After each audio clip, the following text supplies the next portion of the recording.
Mr. President, since we briefed the Security Council on Ukraine 2 weeks ago, Russian Federation airstrikes have continued to kill and maim civilians, including children, and to destroy civilian infrastructure.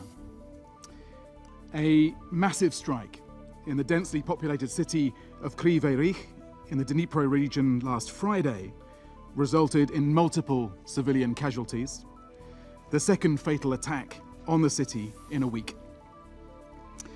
According to the authorities, 18 civilians were killed, including 9 children, and 75 others injured when a children's playground and nearby residential area were hit. The Office for the High Commissioner of Human Rights in Ukraine, which verified many of the casualties, reported that this was the single deadliest strike harming children since February 2022. In recent weeks, drone attacks have continued to strike cities and cause civilian casualties.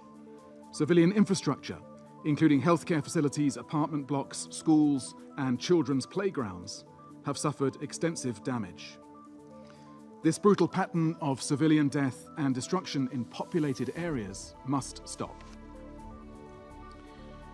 Hostilities have also continued in the frontline regions of Kherson, Kharkiv, Donetsk, and the border areas of Sumy, causing extensive damage. More than 90 civilian casualties were recorded in those regions last week, according to authorities. I saw the impact of these types of attacks firsthand when I visited Ukraine earlier this year. From the families I met in frontline areas near Pokrovsk in the Donetsk region to Kupiansk town in the Kharkiv region, they displayed courage, resilience, and determination to rebuild their lives and their homes. But also understandable exhaustion, anger, and despair that these attacks continue. Mr. President, they are right to be angry because civilians are paying a devastating price for this horrendous war. OHCHR has now verified the killing of at least 12,910 civilians, including 682 children, and the injury of almost 30,700 across Ukraine from 24th of Feb 2022 to 31st of March 2025. The true toll is likely to be far greater. Nearly 3.7 million people remain internally displaced, with new waves of displacement in the country's northeast due to hostilities. Children and their caregivers are being evacuated from several frontline towns. There are almost 7 million refugees from Ukraine recorded globally, mainly in Europe. Media reports also indicate civilian casualties and damage to civilian infrastructure in the Kursk, Belgorod, and Bryansk regions of the Russian Federation. And we remain unable to reach an estimated 1.5 million civilians who require assistance in parts of Donetsk, Kherson, Luhansk, and Zaporizhzhia regions under occupation by the Russian Federation. International humanitarian law demands that the parties facilitate rapid, unimpeded access for humanitarian relief for those civilians in need, wherever they are. Mr. President, yesterday marked World Health Day, a moment to reflect on the urgent need to safeguard maternal and reproductive health, especially in crisis settings. A new report released by WHO, UNFPA, and UNICEF highlights the state of maternal mortality worldwide, including the devastating toll of conflict on women's health. In Ukraine, women and girls are facing a special crisis. Since February 2022, preterm births have made up nearly 50% of all deliveries, putting both mothers and newborns at high risk. Intimate partner violence, including other forms of gender-based violence, has surged 36% during this period.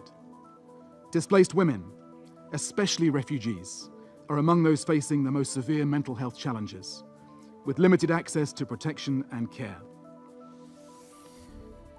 Mr. President, almost 13 million people across Ukraine need humanitarian support.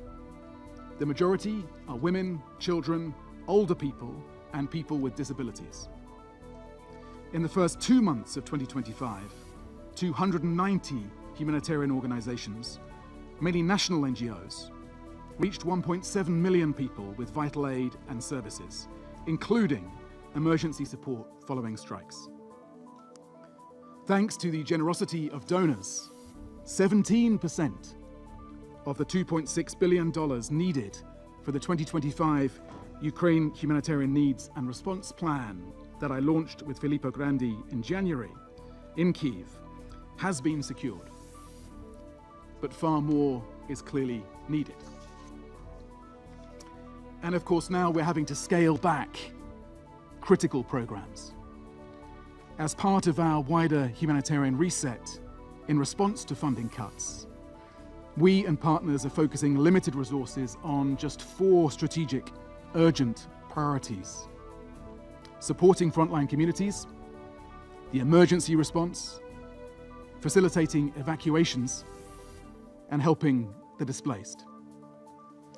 Increased financial support is vital to ensure humanitarian operations can continue reaching those most in need. Every contribution makes a difference. Mr. President, we welcome the announcement of a ceasefire focused on energy infrastructure, as well as negotiations to ensure safe navigation in the Black Sea.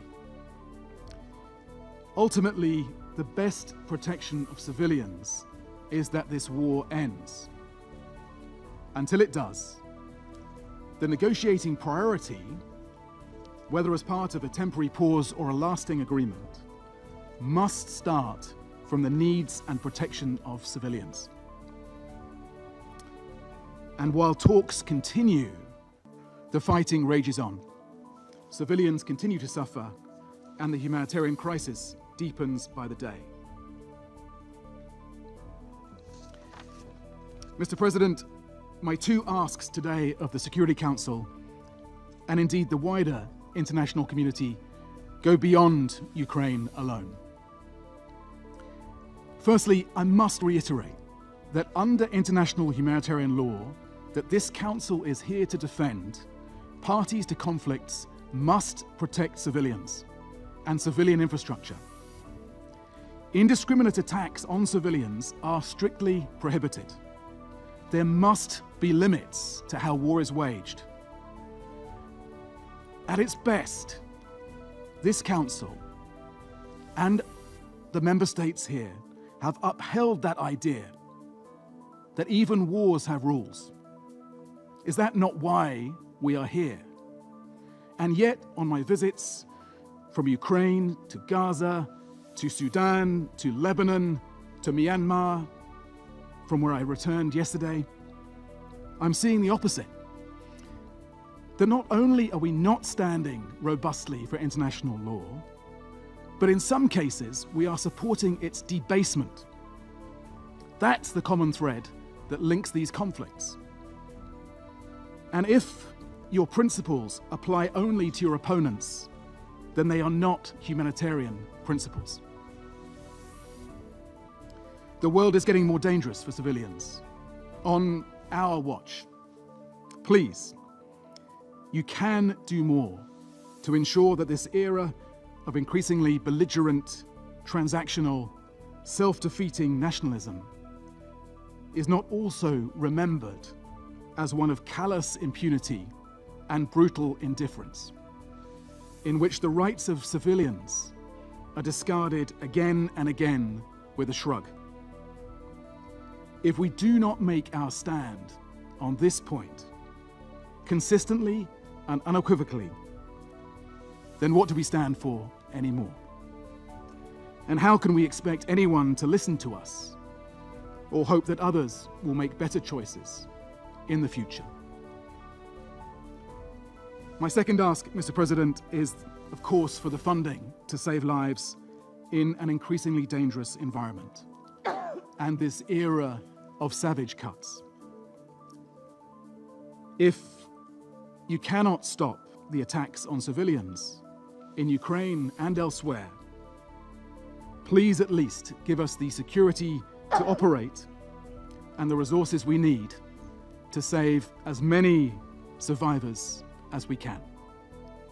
Thank you, Mr. President.